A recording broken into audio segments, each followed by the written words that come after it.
And now speaking to some of the brothers and sisters in the West, meaning the Caribbean, meaning South America, meaning, of course, the United States, meaning Canada, are you black? Or are you African American? Are you Negro? Are you colored? If you're one or the other, tell me what you are and how you determine that you were that.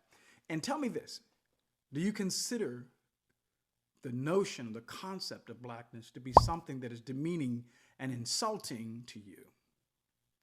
And let me put this little bit of commentary down. If you do, I want to invite you to go back and to look at the people of Egypt, KMT, Kemet, and see how they identified themselves, because they identified themselves as being black, and that black was not a term that was used by them to be demeaning. Black, however, certainly has been used historically as a term by the Europeans to suggest somehow that we are a degraded people. But of course, anthropologists and genetic scientists will tell you, if you want to know, that black is the original color.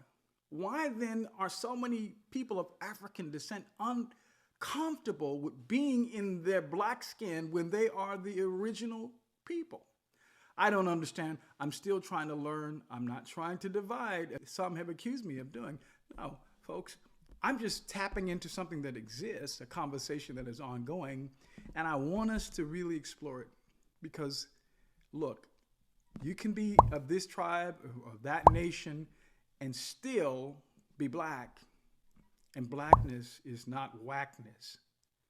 And whiteness is not superiority either. I want to know what you think. Are you black?